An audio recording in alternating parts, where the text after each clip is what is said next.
Welcome, everybody, to World 1-1 Podcast. We're back again this week. With me, as always, is my co-host, Eddie V, the Chocolate Wonder Ball with Thunder from Down Under. Hello, everybody. And also joining us this week is Michel, creator of Insanely Twisted Shadow Planet, a personal favorite of mine, as well as somebody with a very, very storied history in animation as well. Welcome. Thank you for joining us this week. Thank you for having me. Now, it's Michel Gagne? Is that the last name? Gagne. Yeah. Gagne, yes. I wasn't going to try it because I was afraid I was going to butcher it, so thank you for taking that bullet for me. It's a French-Canadian name. There's actually quite a few of them in Quebec. We saw it when we searched it on Skype. It's like, fuck, which one is it? Hockey players, a lot of, that's where it's kind of like breeds in the U.S. where you see like Gagne, like famous sports figures that come from Canada. But anyway, so it originates from Quebec in that area.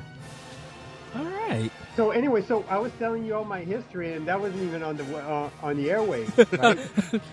Like I said, we wanted to jump in just for the sake of saving you the repetition. Right. Well, like Larry said, I'm sorry. Like Larry said, this is the creator of Insanely Twisted Shadow Planet. That came out on XBL on the Xbox 360. He is a special effects animator. He's been in the history. He's been in the film history like probably for years. Like you have a great catalog. And when I found out that you worked on some of my favorite movies like Mortal Kombat, American Tail, FIFO is my guy. That whole movie, I could watch now and be ready to cry at different times because that was one of my favorite animated movies. But we're going to go back and I would say, for the listeners, give them a snapshot of the resume. Just like you were telling us a little bit beforehand. How you got involved and where you came from, and I'm curious as to how it led you to creating Insanely Twisted Shadow Planet and where that came from. Yes. Because that's such a different strike, from the rest of your animation history. Well, since I told you guys like all my origin and stuff, maybe I'll go back to that a little later, but let me tell you now about Insanely Twisted Shadow Planet and how that came about. Yes. So, in 2001, I left Hollywood behind, and I had been working on movies, like one movie after another for years and years, and left everything behind, moved to Bellingham, Washington, and started doing comics. I did graphic novels, I did books. I've got like 16 books published at this point. Wow. So I was doing paintings, I was doing sculptures, I was doing short films. One of my short films was actually shortlisted for an Academy Award. And so I was doing all my independent projects. And at the same time, I was doing lectures at colleges and stuff. And one of the guys from Midway in Seattle, it was called, I can't remember the name of the studio, but they were doing stuff for Midway. Would you come over to do a workshop for us? And I said sure, and we discussed the rate and stuff. So I went and spent a day with the game people there and the effects team, and told them like my techniques of how I do special effects for movies. And I had just done the Clone Wars things with Genndy Tartakovsky, like all the effects. Dear Christ, I love Genndy. His work is spectacular. So they were really interested by that, and I was talking about that. So I go back, and then I come back home. Bellingham is about an hour and a half from Seattle. And the next day I get an email from the head of the effects department there, who had gotten me to do the lecture there. And he said, hey, my name is Joe Olson, and he said, I love your work, and have you ever thought of working in the game industry? And I had done like some concept art for games before, but I'd never really dove in the game industry. I really didn't know much about the game industry, but I was kind of intrigued. So I said, well, listen, let's have lunch in Seattle, and let's talk about it, and let's see what you have in mind. So we went to this Thai restaurant, and we're talking, and he's like, he said, I think your style would lend itself really well for a game and stuff. And I said, yeah. I said, so, well, if you wanted to make the game that you would be your ideal game, I know you're not a gamer, but if you're designing a game for yourself, what would you do? And I said, well, my best memories of playing games are the 8-bit era where, you had these little ship and you're navigating in environments and stuff and they're simple, but I said, but nobody's going to want to play this now. I said, because that's so old school. He said, no, there's, and he said, there's still like a lot of people who love side scrollers and stuff. He said, like indie games with your style. So I'm like, okay. And I said, so what kind of style are you thinking and stuff? He said, well, you just did these shorts called Insanely Twisted Shadow Puppets. I don't know if you guys have ever seen that. I saw that there was something out there, and I kind of suspected that there was a connection, and that's where it came from, but I haven't gotten to see it. 10 interstitials that I got. I went and I pitched those to Cartoon Network, Disney, and Nickelodeon, and Nickelodeon hooked me up with MTV, and I ended up like doing this thing for them. And I did these interstitials on that, but I retained all the rights for them, and that's where the game actually spawned from. And the UFO, that comes from that. Okay. Oh, cool. So there's elements from that's in the game. So anyway, so he mentioned that. He said, how about like doing a game like those interstitials he did? So I'm like, okay, well that sounds kind of amazing. So by the end of the meal, I'm like, let's do the most amazing side scroller of all time. Yeah, man, we're gonna kill the game industry. So I'm like, totally fired up. I go home and I do a whole bunch of art, a whole bunch of paintings, like digital paintings of how I'm seeing this game, and I send that to Joe. And Joe's like, wow, this is looking really amazing. So a couple of weeks later, he comes back and he's done some implementation of, just like rough navigation, like with my paintings, but just kind of showing me the potential of the game, of what it could be. And we're just kind of bouncing back and forth like that. We're like really excited. It's just the two of us, So finally, I after doing that for, probably a couple of months, and that was in 2006, I called Joe and I said, Joe, and Joe was the head of special effects at this company that was doing, it's a big job, like he had like a whole team, like, 15 people underneath him and stuff. So I called him up and I said, Joe, I want you tonight after work to go walk to your boss's office and hand out your resignation. You want to do this game? You quit your job. We go full time. We do this game together. And we don't stop until it's done. He's like, man, are you crazy? This is my job. Like, I don't know if I can do that, man. I have a mortgage, but anyway, Joe was pretty good. He calls me back and then he goes, you won't believe what I just did. I just resigned. And with him now came about 3 other guys from the company who resigned too, to work on this because they were so into it. So then we set up shop in Joe's basement. So Joe was kind of handling all the coding and programming and kind of putting the game together aspect while I'm working in Bellingham, cranking out the artwork and the concept and designing and doing bits of animation. And here's like these little animation and then put them in the game and stuff. So we're kind of like going back and forth and playing ping pong like that. And for 4 years, we did this where people were giving up and then and then it was just Joe and me. And I'm like, you guys can't give up. And I'm like, I've invested. So for 4 years, I kept going like this with Joe with no money but our own money. And we did this for 4 years. Wow. But while this was happening, Joe started his own company called Effectsville, which became it's like now probably the most successful game effects company in Seattle. And Joe started that. And he started that while we were doing Shadow Planet because we were running out of money and we had to find a way to make an income. I was in the meantime, I was working out deals where I would freelance for 1 day or 2 days a week, and the rest of the week I would just work full time on Shadow Planet. So we did that for 4 years.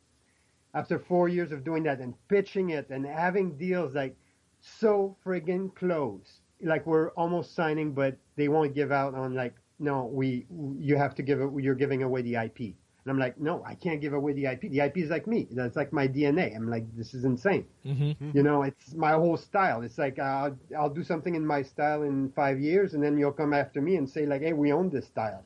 You can't do that. It's too close to me now. So anyway, so we wouldn't give in and stuff. And after 5 years of doing the game, I said, I'm launching a trailer now online with this thing so we can get investment. And everybody was against me releasing the trailer, even Joe. Like, they're all like, no, don't do that. This is bad. And even like at this point, Microsoft was interested, but they said, do not release the trailer and stuff. And I went out and I put on YouTube and I released the trailer. And that was like the trailer that is kind of a mock-up. It's got a lot of fake stuff in it that I've done and some prototype stuff with the music of Dimmu Borgir. Uh-huh. Right. Okay, so that kind of came out, and that, poof, exploded. And once we did that, Microsoft said, okay, we're gonna give you $1 million to do this game. And we started, and so we got $1 million suddenly. Now we're like, poof, having space, hiring top programmers and stuff. So then, and $1 million is nothing for the type of game I was doing, because there's so much stuff. Like, I was relentless on Joe. I don't know how Joe put up with me. I mean, when I say, like, when you say Michel's the creator, I'm the co-creator, because Joe is the co-creator. I give him like half the credit because he put up with me and put up with my shit and everything that, I didn't know anything about game. Joe didn't want me to play game or look at games because he said, I want you to be totally unique. So I would come up with things like, I want the camera, like, when we're playing the game, like the camera, I don't want it to like be just like attached to the player. I want it to be like a filmmaker filming the action of this guy playing. So I'm kind of like, I think of it like I'm me, the director, and I'm documenting this guy playing. So the camera is not attached, but it's always working in a way that it maximizes the most beautiful screen composition all the time.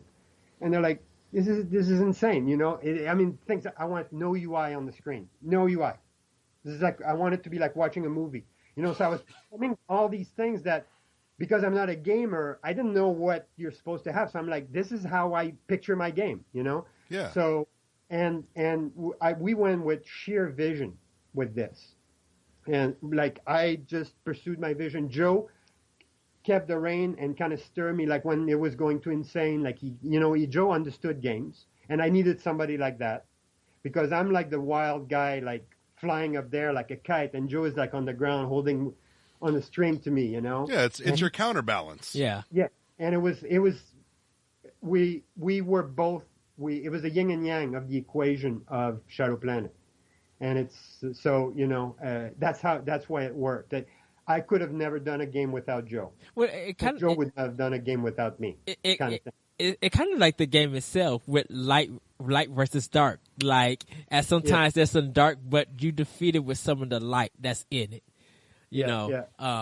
I played it for the first time today because I did it on the 360. And okay. I truly enjoyed it. Now, there are some frustrating points on it, yes. But and you know what? There's stuff that I talk with Joe now that I go like, fuck these fucking missiles and stuff. Like, Eddie was literally bitching about that to me today when he was playing it. It's like, I hate it too. And I'm like, if we had to do this over again, like I would be on these guys. I'm like, no, we worked so hard to get the movement of the UFO, like, fun and pleasant, just the way the momentum goes. It's just like a fun thing to control that UFO. And then in other places, we put maybe too much emphasis on some things that, but hey, I had never done a game in my life before, and none of the guys really had done their own games either. So it was kind of, play it by the ear. Yeah, flying blind. But you guys, really, but that's what at the same time creates innovation. And when I heard that we got nominated for a BAFTA, my mind was blown. I'm like, oh my God, nominated for, because in movies we know about the BAFTAs because they give the BAFTAs like the Oscar in English, but there was a BAFTA for games too. Yes. And we got nominated, but I was me and Joe were like so sure we're not gonna win. I didn't even go to London. We didn't even go, and they kept writing to us like, please, you have to. This is the BAFTA, this is a big deal, And we didn't even go, and we're watching it live, like here. And then suddenly they announce our category, and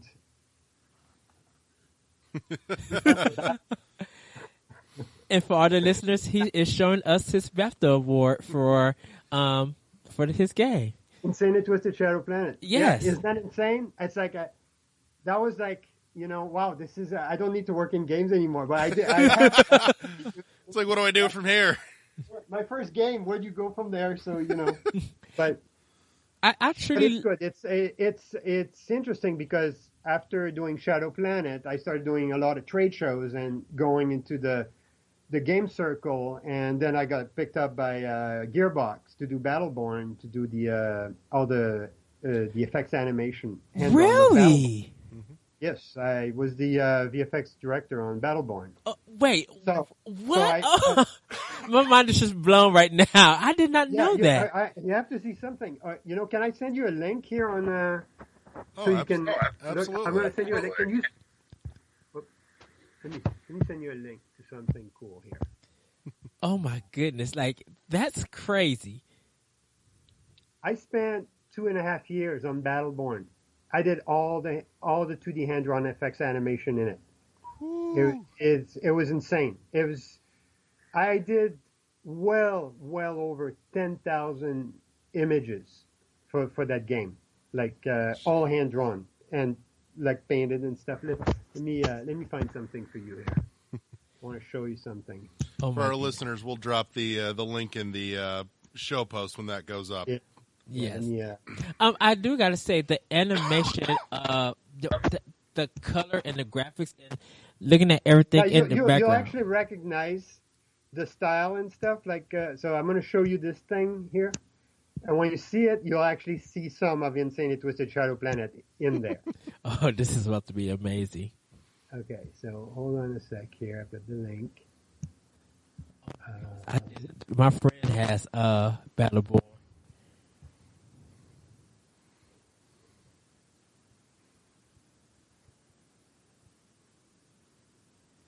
Oh. Let's see. Live radio, Okay, Yeah. hold on. Okay, so how do I send you a note here? No. Oh. Should be in your upper right there. We'll bring up your chat box. Oh, yeah, there you go. I got it. Okay, now watch this. Then we'll resume the conversation after that. Put it in HD, in full HD too. Wow. I'm bringing it up.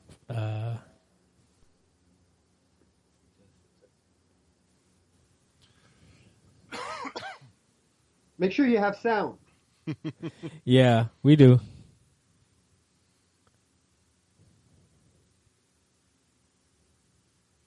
Let's just get another that one. Let's see what we got here.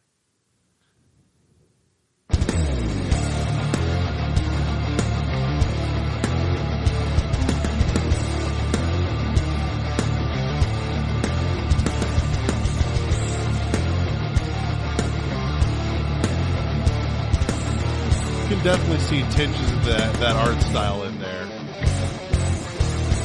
All the effects. See it.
can definitely see a lot of that art style snuck in there and inside of a lot of the effects.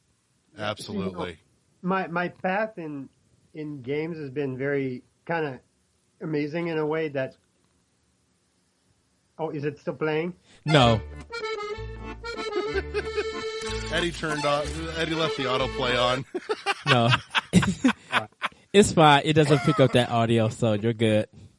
But so it's like I do my first game and it's Shadow Planet, and then right after that I get picked up to be VFX director on a AAA game. So it was kind of like, and then I left the game industry. So it's kind of like, it's just it was kind of like a detour that I did in it, and I love it, and I would come back anytime, and I'm like totally open to doing more games because I love it.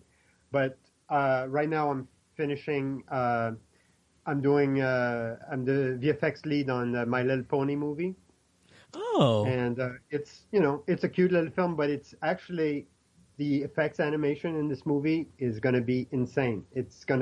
People in the industry are going to turn their heads when they see that because it looks, and even the character animation is beautiful. So I can't really talk about it. I'm under NDA, and I've actually been warned already, to keep quiet about it. But it's a good looking feature. And then as soon as I'm done with that, then I'm directing my own feature. So I'm producer director on my own feature film, which has been in the works, which I should have been doing already, but because I got the contracts with I did Battleborn, then I did Spider-Man, the Miles Morales Spider-Man. Okay, yeah. Serious, I was on that for a while, and then I did My Little Pony, and now after that I'm doing my own feature, and the time has come now. I have to be like, I've been working for the machine again for a few years, and it's been good because it's good. Like it allows me to really see all the latest technology, work with the latest tool, and really keep perfecting my art. But then I always have to go back to these things where I start creating my own projects, like Insane Twisted Shadow Planet, or Saga of Rex, or Zed, the Cosmic Tale, of all these other projects that you guys probably don't know about, but I've been doing those for years, and that's very important because that's like, my soul. I couldn't just be doing movies after movies after movies, like working for Hollywood for the rest of my life. I have to do it keeps you in balance. Yes, and it's very important. It's that yin and yang, but I think doing the commercial stuff is important too, because that's refine your skills, and it shows, it makes you good with deadlines and being productive and being also learning from others. So I value both, but now it's time for me to go back and do my own feature. Have you looked at modern video games and their art styles? Like, have you looked at the art style of the Legend of Zelda: Breath of the Wild, or like checked out some of the trailers? Cause yeah, I people always send me clips and stuff, so I sometimes I check clips, but I'm working so much that I literally don't have time to I don't have time to play games. I don't have time to. I'm taking a month off, like after July, because these past 2 years have been insane. And it's like, I bought an Xbox 360, and I've never used it because I don't have time. I'm like, I just don't have time. I'm always working, So it's remained there. I did like maybe a little bit of Mr. Explosion Man. Yeah, Explosion Man. Love Explosion. Adore Explosion Man. It was fun, but I'm like, I have so much work. I was feeling guilty like playing it. So, well, definitely in your profession, you're all, you have a lot to do. That's a lot of responsibility because you want to, like you said, you want to perfect it. You want to get things right. And so you just don't have time, and I love being on the creative side. Like I love working in games, but I never see myself becoming a gamer. Not that there's anything wrong with it, but I'm really glad for gamers. I love them. I mean, they support like what I work on. So, but for me, I'm more like I want to be doing the games. If I'm involved with games, I want to be doing the games. And I listen to gamers. I've listened to a lot of feedback that have come from Shadow Planet. But you know what? The feedback I get, it's mostly all the same feedback I have about the game. So I'm like, wow, my instincts are pretty good, because like the missiles, like right away I was like telling Joe like that's too hard. We like it. I can't. If I should be able to do it. The thing is that I'm so bad at games that if they had made the game just for me, it would have been way too easy for everybody. So I sometimes I couldn't really trust my judgment that way, you know. Well, your And I input, always rely on Joe. Like Joe was, you know. I think your input would have been valued because it would help balance the game. Yeah, Because and you know, and I think I mean like Joe did an amazing job. It's like seriously, like he was co-creator. I think I'm gonna say I think that arrangement creates a very unique dichotomy that you don't really hear about in game creation all that often, where somebody's got the design concept and somebody has the world concept, the art concept, and figuring out how to put those two together in a format that works. You know what it was? It was so amazing because when we shook hands, we said 50-50. And we're like 50-50. Mm-hmm. And I said, you will never question or oppose me in terms of anything creative. And I will never oppose you in anything that has to do with the game and the mechanics and how it works. Right. And so we kind of like set those boundaries. And I remember when I put the final trailer together, because I wanted to cut all my trailers. That was like, this baby, I will start from the very inception until the end credit. I mean, if you've noticed, if you watch the end credits, it's probably like the only game that has end credits are all animated. All the end credits are animated, like a feature film in the movie theater. Oh yeah. And I did all that because they handed me like, you know, Microsoft gave me the list of all these people I had never seen in my life, never even heard of. There are like these huge Microsoft list of names that I have to put on the game, you know. Yeah. Anyway, so I get this, and they're like, well, why does it take so long to put a credit together? And I send the credit back, and everybody's like, whoa, you've animated all the credits. You know, I wanted this thing to be an absolute work of art from the first inception to the end. And to me, and it very much is. And you know, my one of my favorite quote is from Einstein. It says that imagination is more important than knowledge. And that's exactly how I went into games. Oh. Totally using my imagination but having absolutely no knowledge of how it can be done. And I'm glad I didn't know, because if I had known how hard game or making a game is, I probably would have given up. But because I had no clue and no idea, and I thought it was going to be so simple, and I thought within a year we're going to have a game, you know. Right. It's like having two sides, you know, of game design or of game creation, having complete free reign, but somebody has to wrangle it together so that the two actually interlock. And right. that I can only fathom what a unique challenge that was, but it created such a beautiful finished product as a result too. It was. We never tried to overstep each other. And then, I mean, when Microsoft assigned us a producer, and he started coming up with things like he wanted a mini map on the screen and stuff like that, we fired him. I mean, we actually said we don't want this guy, and that's insane. That's so arrogant that we would do this to Microsoft. We fired the producer. We don't want to work with this guy. I mean, it was so. This is a work of art that we're doing, and nobody's tampering with this. We're trying to do this as a legacy. If it fails miserably and it's hideous and people hate it, we're taking full responsibility for it. You know, right? If it fails, at least it fails on its own merits. It's not a work done by committee. And Joe was like so good, because before the game was coming out, it was Summer of Arcade, and we had to cut a trailer, and I cut this trailer, and I loved the trailer, and I built it up. It was the final release trailer, and Joe saw it, and he's like, "Oh, you can't do this! You're showing the final scene at the end where you see the star where it's encased, and then it's like all this electricity, and just before just after the last boss is defeated." And he's like, "You can't! That's like giving away." Like, I'm like, Joe, this is the trailer. I mean, I have played with this trailer for like nonstop for 2 weeks. I said, this is it. This sings to me. And he's like, you can't do this. But finally, like, you know, we didn't sleep. Like, I didn't sleep that whole night. And then the next day we talked, and he said, you know what? I said I would never fight you, and I will endorse you in whatever creative decision. Said, if you think this is the right trailer to go with, you do it. And so Joe always supported me 100%. And that was amazing. There was never, I mean, we really never butted heads, like during the whole, you know, because we never overstepped each other. We never kind of like, what Joe did, I didn't want to do. And what I did, he didn't want to do. You know what I mean? So Yeah. we both did what we wanted to do. It's rare to see that kind of interaction where you have, those people involved, and there's so little of the stepping on the toes as well. You don't hear a lot of that all that often, where everything just kind of naturally gels and works that way. I mean, I'd love to make a game with Joe again. We talk about it all the time. I mean, it's like, it's insane that me and Joe, we did this game. We made we got not only the BAFTA, we got the Annie Award, which is the highest award and we won this for Best Animated Game of the Year. The Annie Award is the highest animation award.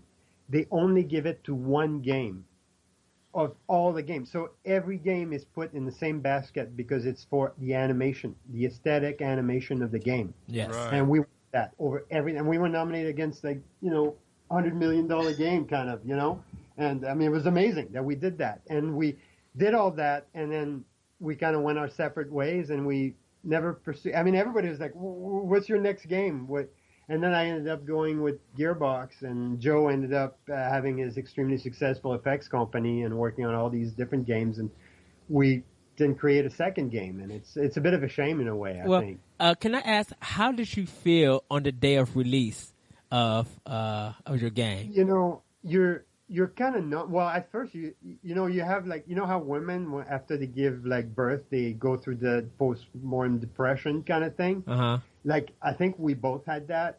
Because the numbers never live up to what you want. We got to get a good deal with Microsoft, we had to hit on the Metacritic 80, and we made 76. So we got a bad deal because of that, and we still have a bad deal. We were only able to, I shouldn't really be talking about this stuff. No, it's all right. But we were able. It's cool with us, anyways. Get out of our deal a few years later, and being able to do things with the Humble Bundle and all that, and make some money that way, but not that much. I mean, it was unfair, but because of everything is based on Metacritic's ratings, and literally we would have had the Metacritics. If you go to the N4G compiler, which compiles all the critics, but it doesn't weigh any of them, we have an 85 rating. And then if you go to Metacritics, because it's weighed, and then because we got this Destructoid killed us with a 60, it brought us down. I mean, that because they're weighed very heavily, and it's a weight system. Mm-hmm. So that basically sank us from, I mean, it's really shitty, but sank us from making money because of a stupid Metacritic thing. But, I think that's unfair, and it's bullshit. And, we didn't have anybody on the inside we didn't know anybody to give us good reviews and stuff. I'm sure some companies do. It's probably a crooked system, but during that time, a lot of companies were basing their games on Metacritic. If it wasn't, like you said, if it wasn't an 80 or higher, some studios end up getting closed. Yeah, people were getting paid, and it was a shitty deal for a lot of people. And I know a lot of people had a hard time dealing with Microsoft, trying to get their games even certified and stuff like that. That's it. I mean, it's as long as you're in the green zone, you're okay. And the green zone starts at 75. Uh-huh. So we're at 76, but we were at 80 and stuff. And Destructoid came and did their 60 review, which is pretty much the lowest review we got, and that killed us. It's immediately we're oh, that's it. This guy just killed us. And the funny thing is that the other guy at Destructoid, who was supposed to review our game, who didn't review it, told us he would have given us a much better score, but it ended up going with the other guy who, I won't say his name, but anyway, who gave us the 60. So you can see it's very arbitrary, and it's, frustrating. So that was happening as the game came out, and that was a major blow. Just this Destructoid rating was extremely harmful to us.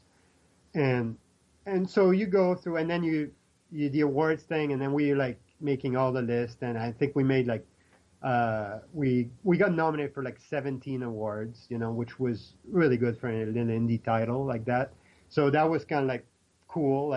So we were high on that. But then I went to the VGA with Joe, and we were nominated for a VGA.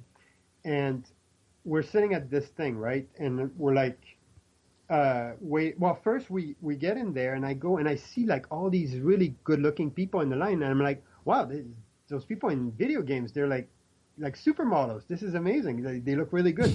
And then so I go in the line, and then somebody said, oh no, this is the line for you guys, like over there. And I'm like, okay. So we go in this other line, and then we get into the stadium, right? And you see like all these model people that are around like the stage, and we're like sitting way in the back. I'm like, I'm nominated for an award. There's no way I can walk to the stage if they announce if like we're winning or something. This is insane. Like, so I'm really puzzled, right?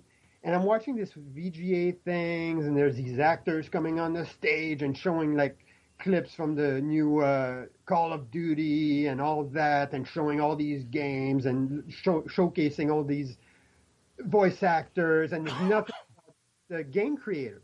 Like complete disrespect. I mean, like I'm like in a state of shock, right? And it's for half an hour you have that. They haven't announced anything, okay, as far as who won anything. It's just like bullshit commercials and stuff.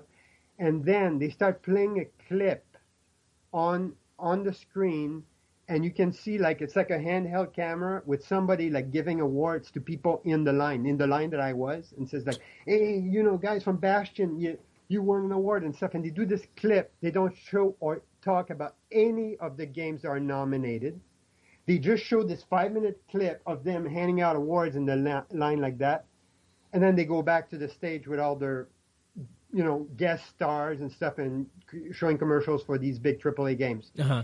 I was so pissed. I stood up and I left. I'm like, Joe, I am sickened by this. I'm never going to an award show again in my life. The gamers who watched that felt just like you, because they tore the VGAs apart, and people were so insulting. I mean, as a creator, the fact that they had these models, like we were too ugly. We were too ugly to like be shown on TV, so they had to hire these people to put in front of the stage that had nothing to do with games. That is so insulting. And that's how people felt. They were just like, why do you have a celebrity who's never even played the game or don't even know what system it's on? Yeah. And it was just like, we want awards for the people who came, created, and developed these games. And it just felt disrespectful to you guys, to everybody. I left like halfway through the show. After they showed that clip, I left. I couldn't be there anymore, and that's why we didn't go to the BAFTA. But the BAFTA is very different. If I had known, because when I watched it live, it was very respectful. It's like the Oscars. It's a very respectful show. And in hindsight, we should have gone to it. But I was so pissed off about the VGA. I was like, I'm done with awards. But anyway. No, I can understand that, and I mean, the general consensus in the gaming community was, like Eddie said, very much in the same boat as you. The VGAs were 2 hours of hardcore pandering bullshit, and they've managed to pander their way out of existence because of it. So yeah, and so they don't exist anymore. That's good riddance. I mean, seriously, the VGAs are gone. They've been replaced of sorts by just what's now called the Game Awards. It's been put together by Jeff Keighley, formerly from Game Trailers. And, it's got its hiccups, but dear God, it's miles above improvement from what the VGAs were. So yeah, the VGA was a slap in the face. I mean, it felt like I had spent the last 5 years of my life, like giving my heart and soul into the game industry. And a lot of people say, oh, you're so lucky, you came in the game industry and you won these big awards into this successful game and stuff. But you know what? It was like sweat and dirt for 4 years of not getting paid. Of like my wife thinking I'm insane. How can you do this? You're not getting paid, and I'm just working on this game, and we have no idea if we're ever going to get it released and stuff. And every time something is going to happen, man, it's hard to keep it up. And then after 4 years to get financing, and not only keep it up but ramp it up now. And so it's a lot of work, and then being disrespected like that, like at the VGA, I felt like, so we had a lot of trauma that happened like right after we released the game, where it's almost like you're on this high doing this game, and then it gets released, and doesn't live up to, you're not selling like 2 million copies. You're not, you get totally disrespected at the VGA. You get, you're realizing you get 76 on Metacritics. So you're realizing you're never going to really make money from the game. And, there's a lot of things that happen, but you know what? In hindsight, it's, I talked to Joe and I said, Joe, what is the proudest achievement in your career? And he always says Infinite with the Shadow Planet. And for me, it's definitely one of my top as well. It's something that, hey, we created and we work hard for it and we gave our soul to it. But can I tell you, you created history. Like you and earlier developers on XBLA created, indie games and making them popular now in like modern games. So I'm like, and now we're on Xbox One. Yeah, and we're on Xbox One and we're on the PC and the Mac, and so we're. Yeah, and indie games have exploded big times. You get different art styles, you get different genres, and depending on what the budget is, and with Kickstarter, that's sometimes factor in. But I'm like, you guys like paved the way, like you made history, and to get those the awards that you showed us, to get those, you would never think an indie game would make that kind of achievement. To me, that's historic. Yeah, and I mean, you guys were right there on the cusp of when things were changing for indie games, because we're at a point now where the line between indie game and AAA big budget is becoming very blurred. Yeah, you know what you're saying, like being on the cusp. When we started the game, we had no idea it would be actually an internet game like that. Like we thought it was going to be a cartridge game. That's what it was done initially as a price like $40 cartridge game. That's how we were pitching it, because that market did not exist. There was no XBLA. That was just happening. And as we were progressing in the game, we started going, oh, we need to go in the downloadable space. That's where that games belong. And we kind of knew it wasn't a game like a $40 game or $60 game, but that was pretty much the market when we started.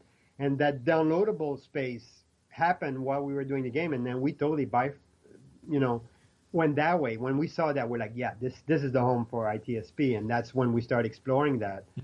But yeah, it was interesting. I mean, Sony was very interested in the game too, so we were kind of like between Sony and Microsoft. And Ubisoft was very interested at one point. So we. I think you probably would have.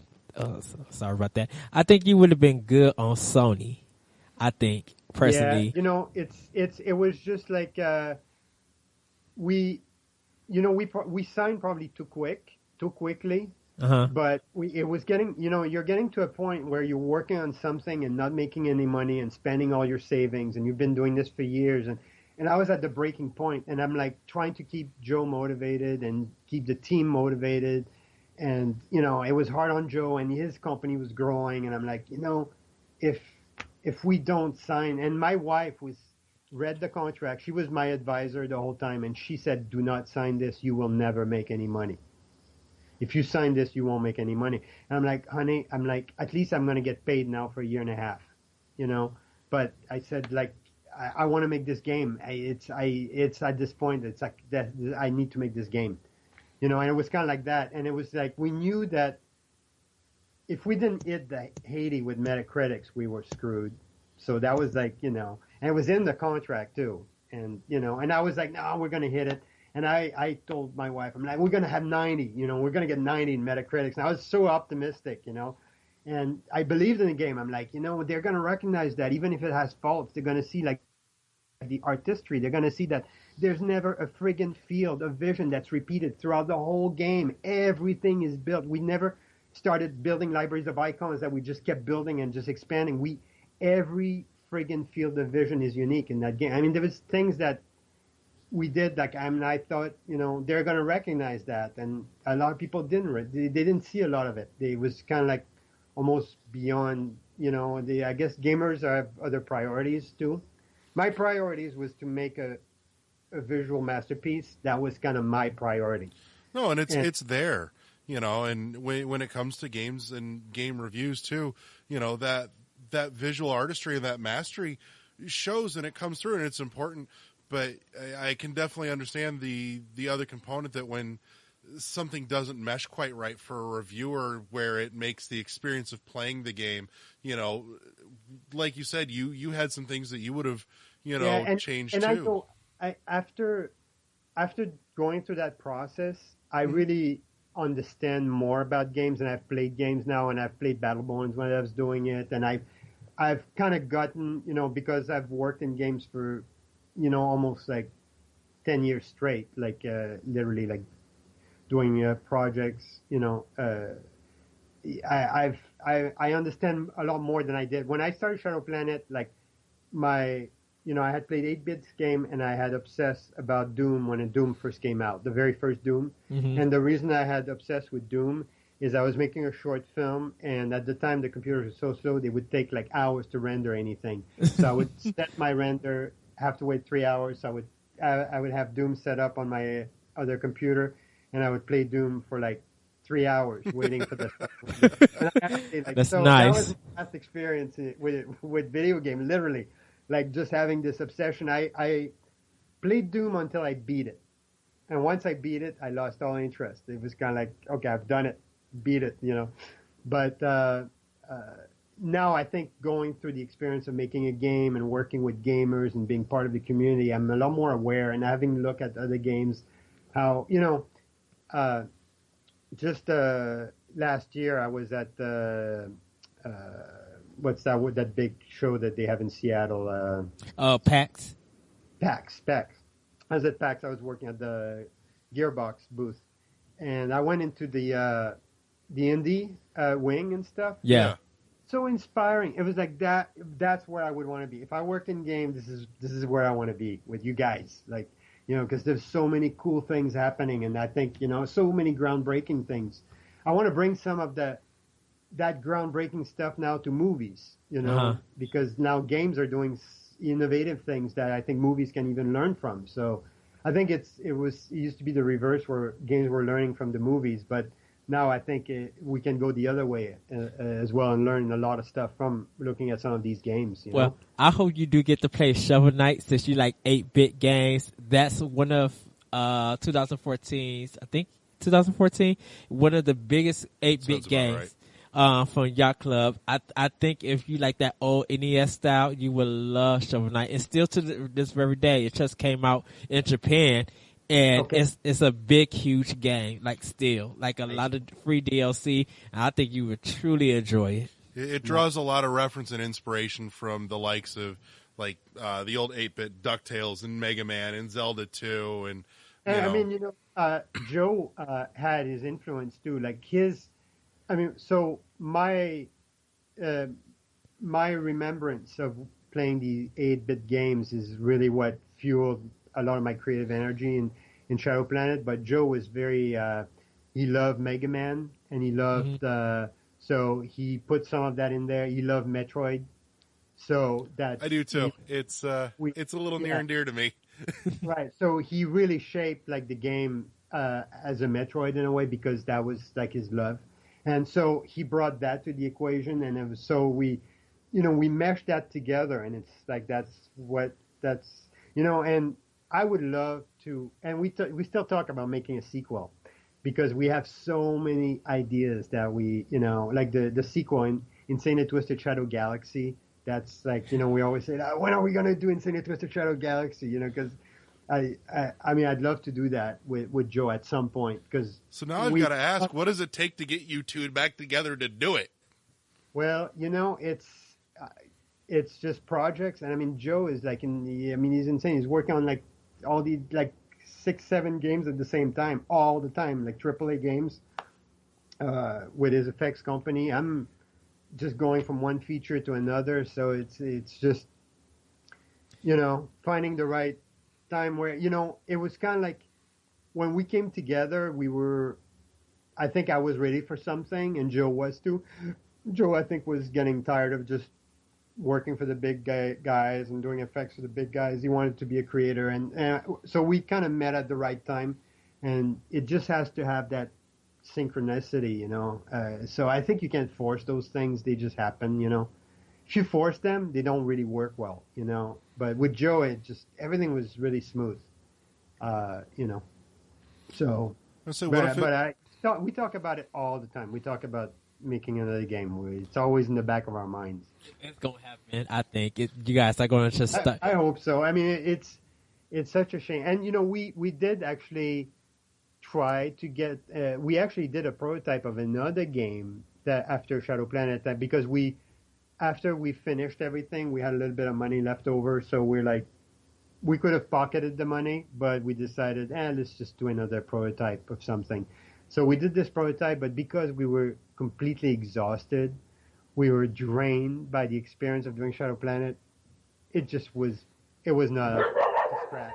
We should have just taken the money and ran. But it was kind of like we got to keep this thing going, and it was forced. So I think it has to have the right synergy.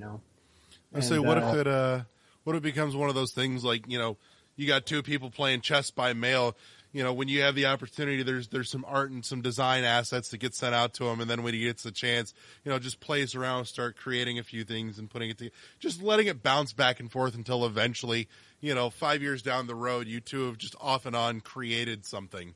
Yeah. I mean, the feature film that I'm starting on September 4th, which incidentally, if you guys want to check it out, it's called The Saga of Rex.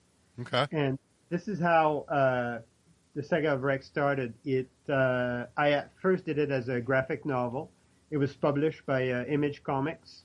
Oh, I'll show you. I have a copy of it here. I'm gonna go look for that and give it a read. So it's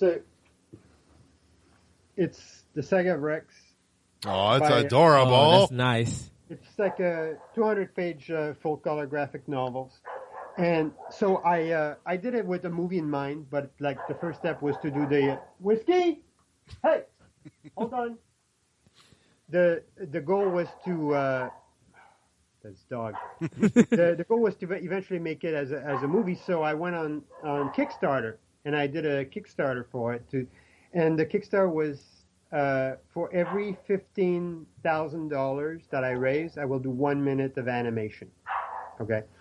And I could only do 4 minutes of the movie because I want to make the shortest possible film that would still qualify as a feature film, which is 40 minutes according to the Academy, because I want to keep the option open to submit it to the Academy for Best Animated Film of the Year. Okay. So, and if you, to be eligible for the Academy, you cannot show more than 10% of your film prior to the official release. Okay, so those are the rules. So I couldn't do more than 4 minutes. So the minimum, my Kickstarter was for 15,000 for 1 minute, and I had stretch goals for like 2 minutes, 3 minutes, and 4 minutes. I ended up raising 60,000. Not quite. It was like 57 something, but after the Kickstarter closed, people kept sending me money, so it actually went up to about 60,000. Oh, that's nice. So I raised 60,000. I made a 4 minute film of that. I put it on YouTube, and then the next thing I knew, I'm negotiating with a European company about doing a feature film because they want the option and stuff. So we negotiated for 6 months a contract where I would be the director, producer of the film, and so we got the contract going. And as this happened, then that's when Gearbox with Battleborn and Spider-Man and My Little Pony all came at the same time. So during that time, we developed the screenplay for the film, which has now expanded to 72 minutes. And I've been doing all these other projects in between for about 4 years now. So now on September 4th, now I'm going back to Rex full time to direct the movie. So that's so if you guys want to check it out online, you can check it out on YouTube. It's called The Saga of Rex. Oh, congrats! I'm going to make sure that I find a graphic novel and get it because it looks beautiful, it looks cute, and I love beautiful, cute things. It's good. I've got 2 graphic novels I did with Image Comics, and I'm proud of both of them. So, yay! Well, let's talk a little bit about your film career, because one of the questions that was asked to us: what special effects did you do on Mortal Kombat? That was one of our first questions. On Mortal Kombat, that's very interesting. That movie, I was kind of brought in more as a a fixer because they they called me up and they said we have this movie, and then the first assignment I was given is Doro, the big forearm guy. Yep. Yes. All right. Okay, so the puppet, like, they couldn't get the mouth to work, right? And he had dialogue, and it just wasn't workable. So they actually shot the whole puppet with the dialogue, with the mouth not working. And so they came to me and they said, "Can you articulate the mouth and do the animation for the mouth?" So I actually made him talk. So when Doro's talking, and I had to make it look like a puppet too. So you can't do it too much cartoony because then it starts looking like it doesn't fit, right? Yes. So I had to make him look like he was a puppet. So that was one of the assignment I did, and then I did some other effects animation in it with some ghostly stuff like spinning around. You know what? It's been so long. Oh, at the end where all the ghosts come and stuff, There's all a the ghost souls. thing that I remember working on, and that stuff was like that was kind of pre-CG. This is all like hand-drawn stuff. Yeah. And the CG is like super basic on Mortal Kombat. That was like just we were just starting to get into that, so it was still very analog. But at that time, and because I think it was like 94 that it came out, 94, 95. Yeah. The time that it came out, you really couldn't tell. Like, you can probably tell now about the special effects and some of the graphics, but like the time when it came out, it was so fitted. Like, it was just flawless. Like, you couldn't. It was such a good job, you just couldn't tell. Right. I mean, it was, we were all like jazzed, like working on it. It was all like, very cool to us. But, And can I tell you, that's one of my favorite video game movies. I love Mortal Kombat. Okay, that's good. So Yeah. did you do the animation for Reptile? There was a part where he kind of like it was a little lizard part. It was like kind of animated. No, all I remember was doing some kind of ghostly thing, and then I remember doing the dialogue for the Goro guy. For Goro. Because that was the first thing I did. So, Okay. And American Tail, what did you do on that movie? on American Tail, I really was. I only worked on it for maybe a couple of months, and I started as an assistant. And one of the scenes I remember working on is the one where it says, "Fivel, you're hot. It fits," like something like that. Yeah. He puts the hat on the hair. I remember that scene. So that was kind of my first experience. I didn't actually get a credit on the film because you had to get like, they had it measured like 100 feet of animation you had to have worked on, and feet were, nobody uses feet for animation, but it was feet of film. Right. So because it was all on 35 millimeters, so they would measure a feet, and a foot was like 16 frames or something. So you had to do 100 feet, and then you would get a credit on the film. That was kind of like the old rule at the time, And what about the Iron Giant? Well, the Iron Giant, actually, I was quite involved with that. I was the first effects person to go on the project. So I work at first. The first 3 months I was on the film, I went over the storyboards and I designed the effects animation, and then for the year after that, I picked my own sequences that I want to do. So I did the tidal wave when he jumps in the pond, when he turns into this big war machine and he starts shooting, and the big blast over the ocean and all that. So that was those were my sequences. And the sequence I was looking forward to the most was the dream sequence, and we ended up running out of money, so they didn't do the dream sequence. And last year, I get a phone call from associate producer John Walker, and he's like, "Brad just got some money to put the dream sequence back in the film. He wants you to do it." And so last year, we did the dream sequence from the Iron Giant. Oh, nice! It's on the signature edition. You can get it on iTunes.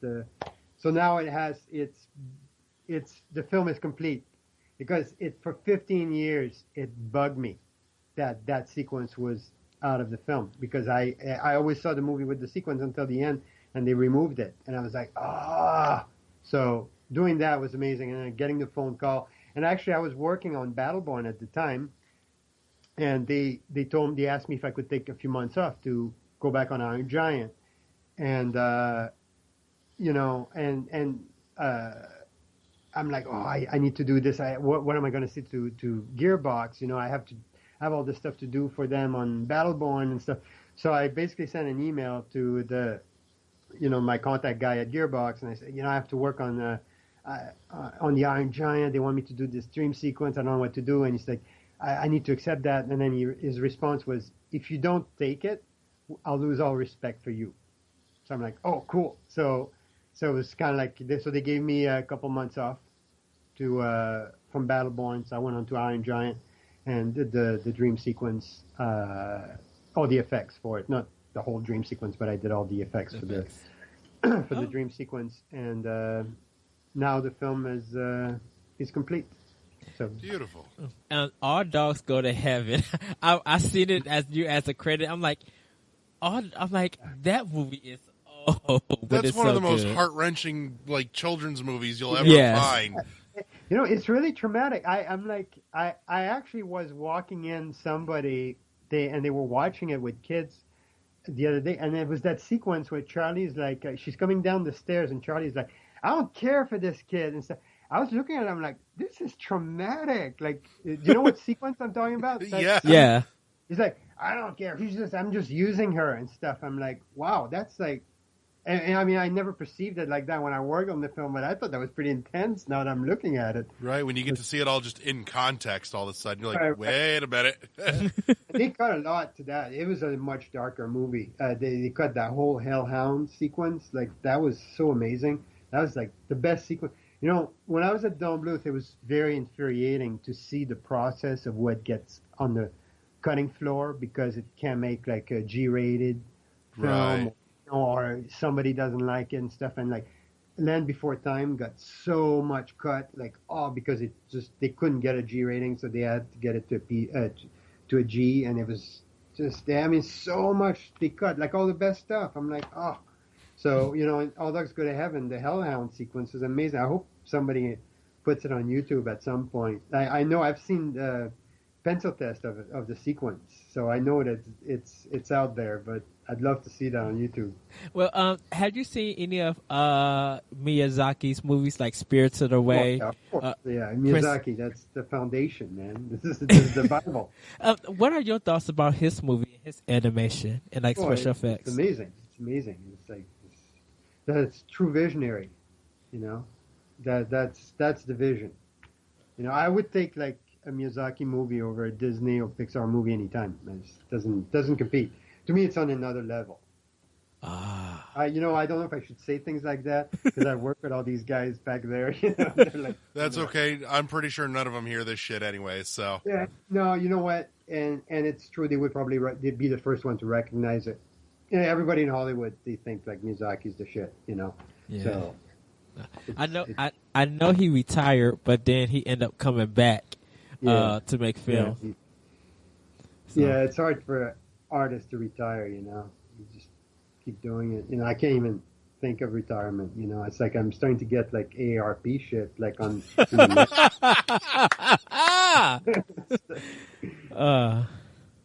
well, Larry, do we have any listener questions or anything? I've peeked and I haven't seen anything. I think we hit on just, the little bit, just wanting to hear some of the history of, some of your, your time in animation and special effects on a couple in particular. And, we've hit on most of that. I think that about wraps us. We're probably hitting about the hour mark. Yeah. Here. And, I got to ask this question. Of course, what is your favorite breakfast cereal or breakfast item? It is the running joke every time there's a guest. I'll tell you, I have a very good answer to that because I actually make my own cereals. So wow. I actually have, it's a concoction between cashew, hazelnut, Brazil nuts, pumpkin seeds, almonds, and I put them in a food processor. I mix them all so they're just like little chunks, and I put that over a bowl of fruit in the morning with some milk, and that's my cereals, and I eat that every morning. Oh. So it plays an important part, but I don't buy like cereals because they're full of sugar. I don't eat sugar, so Okay. not that I'm diabetic or anything. I just try to do away. I try to eat as little sugar as possible. So, Okay. I make my own cereals. And if you could make another, oh, sorry about that, everybody. If you could make another game that's not that was just yours, like a fresh new IP, and you got, let's say, $5 million to make it, what would your game be? It's like And a that the game. We're definitely this is my goal is to make the movie first, and then I'm making the game after with Joe. So I talked to Joe about it. Well, I'll do my feature, and then we're making the game. So, it's a bit of a pipe dream right now, but it might happen, and I hope it will. If it happens, you promise you're back on with us again? Yeah, absolutely. Fantastic. yes. Well, I want to thank you so much for taking time out of your day to come join us and, shoot the shit with us a little bit. That brings us to the last bit of our show that every listener hates, but, every guest on the show loves. Pimp your shit. Where can we find you? What do you got going on? Well, you can go, I like I said, because the past 3 years I've been handling these big projects, I haven't been doing a lot of my shit, which has been a bit traumatic for me, but it's been a good trade-off in some ways. But you can see all the updates of everything I'm working on, and you can explore this tons of pages on my website. My website is www.gagneint.com. It stands for Gagne International. So We'll get a link to that in the show post to go with it. And you can explore, like, if you go into the gallery, there's stuff like on Iron Giant, on Osmose Jones, on Battleborn, and I go into detail of how I got involved into these productions and stuff, because a lot of the stuff is called from interviews I've done, and then I kind of piece a page together with like insights on the various projects. So there's a lot to explore and to see if you. Hello, you're taking a picture of. Yeah. It's fun to kind of have the full recording set up in the room because it's not something that we normally have. So Right, nice. So anyway, so my website would be the best bet, and and I'm on Twitter as well. Like, I retweeted the thing, so maybe we got like a few people listening. I'm sure we will. And like I said, I'll make sure we get the show post out on Twitter for you as well and get you tagged there. So, all right. Well, thanks, guys, and keep on playing, and hopefully I'll be back in the game industry. Who knows? But definitely I enjoyed my time there, and would welcome another project for sure. Well, when you're back, we'd love to have you back as well. So Yes. Perfect. Thank you. Thank you. Thank you. Bye. All right. And you can find us at World 11 Podcast. You'll find us on Facebook, on Twitter at World1_1 Podcast. Find us on our home at shoutengine.com. Also check us out on iTunes. Give us that lovely 5-star and, drop a review if you feel so inclined. You'll also be able to catch us on Google Play Music. Make sure you join in on the forums group, join the conversation. And I think that's about it for the show itself. And, there's always the last part, Eddie's new show. Eddie talks about Eddie's other shit for an hour show. Well, I will not plug that much, everybody. But you can follow me at Twitter at that retro code. You can check my show, Optional Opinion, at SoundCloud, iTunes, Google Play, the Anomalous Radio Network.podbean.com. And do check out some of Michel's movies and his books and his work. With that, everybody, I think we will see you guys next time for another special episode. So be ready for that. And we are, like I said, getting ready for E3. So be ready to check out for those episodes too. And with that, everybody, we are out. Peace. Bye.